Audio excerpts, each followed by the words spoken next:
Unfortunately, I didn't look that up before coming here.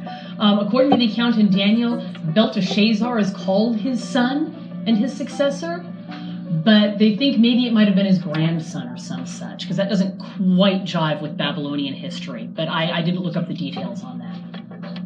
But the next king is Belteshazzar. I'm sorry, Belshazzar. Belteshazzar is Daniel's other name. Belshazzar. The next king is Belshazzar. Way too close. Huh? Pretty close to the wise man's name. Yeah. No, and then you've got the traditional name of the wise man, Balthazar. So you got three really close names there. Was that biblical, the names of the three wise? No, it's not. It's traditional. Small t. Small t, exactly. Casper, Melchior, and Balthazar. Belshazzar. Belshazzar. Now I'm really confused. I'm never going to say these names right. If you're always going to tell the truth, you have to have the diplomacy skills that Daniel had. Yes. You know, I think that's actually a very good point. Daniel always tells the truth. And he's got excellent diplomacy skills.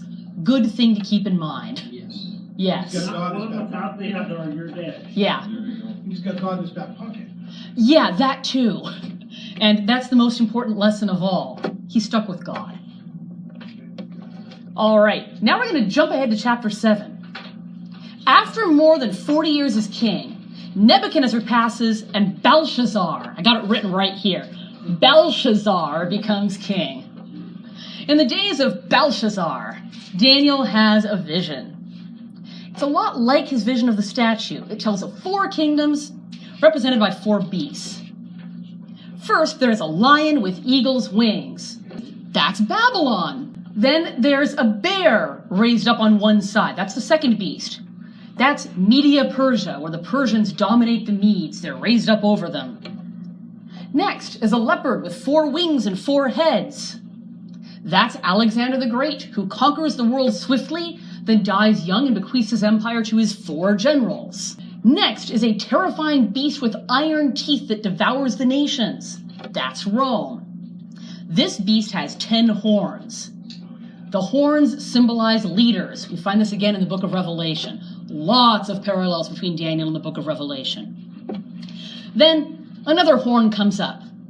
This horn plucks up 3 earlier horns and speaks boastful words, exalting himself above God. That horn could well refer to Emperor Vespasian, who overcame 3 kings earlier that year and then besieged Jerusalem and destroyed the temple in 70 AD, along with his son Titus, who succeeded him. He's probably the best candidate for one particular Roman emperor that fits that prophecy.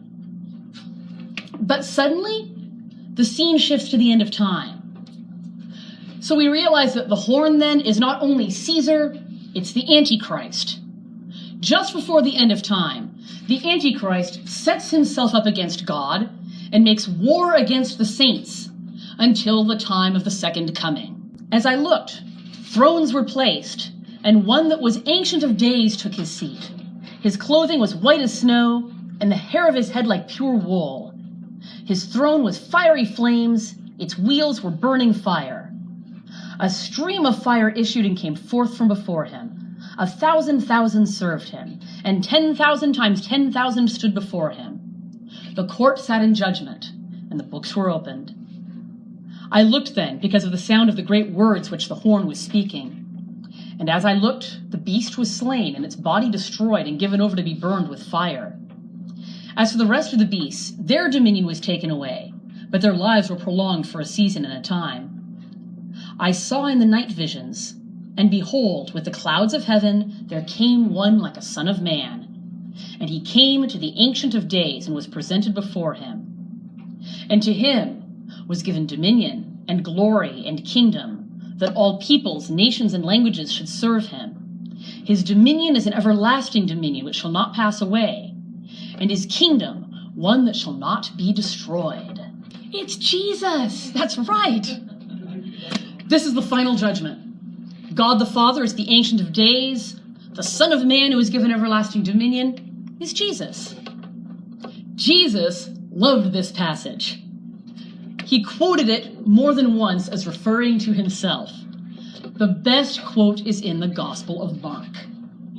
The night Jesus was betrayed, the high priest interrogated him in front of the whole council.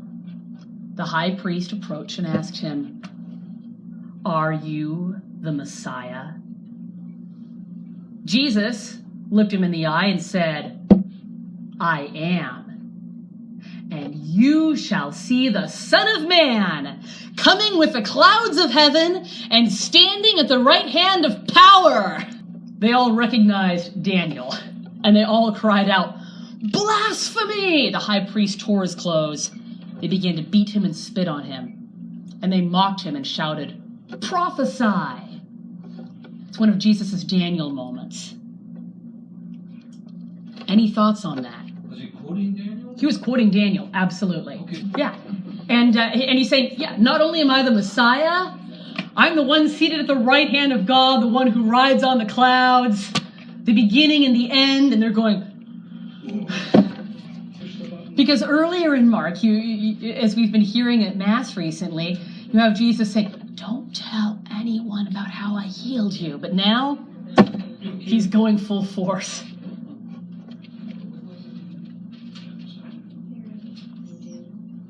All right, back to Daniel. We're now in chapter 5, the writing on the wall. Decades have passed. Daniel is perhaps in his 70s. And he's serving Belshazzar. Belshazzar doesn't think much of Daniel. He picked his own favorites for his administration. And Daniel and his friends, they're out of power. They're out in the cold. But then, Belshazzar finds that he needs Daniel's help. Belshazzar made a great feast for 1,000 of his lords. He brought in all his wives and concubines. There was plenty of wine, plenty of entertainment, probably plenty of carousing. And Belshazzar ran short of drinking glasses. So, he commanded that the gold and silver vessels Nebuchadnezzar looted some 50 years ago from the temple in Jerusalem be brought in. They filled them with wine, and they toasted their own gods, probably enjoying their dangerous little bit of blasphemy. Ha ha, we rule. And then, the fingers of a man's hand appeared and wrote on the plaster of the wall. The king saw the hand. We don't know if anyone else could see it, but everyone saw the writing on the wall. The king grew pale and weak and shouted, "Bring in the enchanters! Bring in the sorcerers and astrologers! Bring in the priests of Marduk!" And so, one of them interpreted it. Just kidding. They were all completely useless. Then the queen, probably the queen mother, came into the banqueting hall and said, "Back in the days of King Nebuchadnezzar, there was a man named Daniel. He can interpret dreams and solve riddles. Let Daniel be brought." Once again, Daniel speaks truth to power. He says to Belshazzar, "You know the story of King Nebuchadnezzar. You know that the Most High God gave him both kingship and greatness. And you have heard how God humbled him, how he made him eat grass like an ox. And yet you, Belshazzar, you have not humbled yourself. You have lifted yourself up against the Lord of heaven. You have brought in the vessels of the temple of the Lord Most High. You have drunk wine from them and praised the gods of silver and gold, of wood and stone. But the God who holds your breath in his hands, you have not honored him." Then Daniel interprets the writing on the wall. It's 4 words: Mene, Mene, Tekel, Parsin. These are words for 3 coins, the mina, the shekel, and the parsa. But each one of them sounds like another word, and Daniel draws out the pun. Mene, numbered. God has numbered the days of your kingdom and brought it to an end. Tekel, weighed. You have been weighed in the balances and found wanting. Parsin, divided. Your kingdom is divided and given to the Medes and Persians. Once again, Daniel somehow is not executed. In fact, Belshazzar clothes him in purple and makes him third in the kingdom for the next 3 or 4 hours. The Persian historian Xenophon tells us what happens next. It's quite the story. The Persian army had just begun their siege of Babylon, and the Babylonians laughed them to scorn. There's so few of them. They could never breach our mighty walls. And we have enough provisions to hold out 20 years. What do they think they're doing? But the rest of the Persian army was upstream from Babylon, digging. The Persians waited until a great feast day when they knew the Babylonians would be drinking themselves stupid. At the very same moment that Daniel was interpreting the writing on the wall, the Persian army was diverting the entire Euphrates River. Then the Persian army in the dead of night marched into Babylon under the wall in the dry riverbed, went straight to the palace and assassinated the king. The very night of the writing on the wall, Persia conquered Babylon. The kingdom fell.